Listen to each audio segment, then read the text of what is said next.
صحیح بخاری حدیث نمبر 5۔ رسول اللہ صلی اللہ علیہ وسلم نزول قرآن کے وقت بہت سختی محسوس فرمایا کرتے تھے، اور اس کی علامتوں میں سے ایک یہ تھی کہ یاد کرنے کے لیے آپ اپنے ہونٹوں کو ہلاتے تھے۔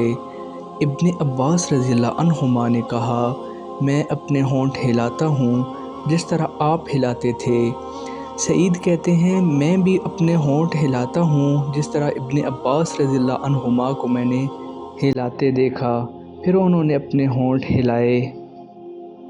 ابن عباس رضی اللہ عنہما نے کہا، پھر یہ آیت اتری کہ اے محمد، قرآن کو جلد جلد یاد کرنے کے لیے اپنی زبان نہ ہلاؤ، اس کا جمع کر دینا اور پڑھا دینا ہمارا ذمہ ہے۔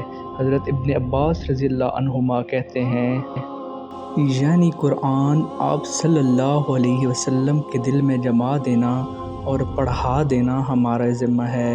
پھر جب ہم پڑھ چکیں تو اس پڑھے ہوئے کی اتباع کرو۔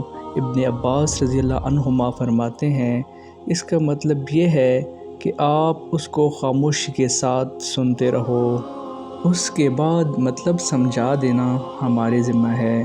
پھر یقیناً یہ ہماری ذمہ داری ہے کہ آپ اس کو پڑھو، یعنی اس کو محفوظ کر سکو۔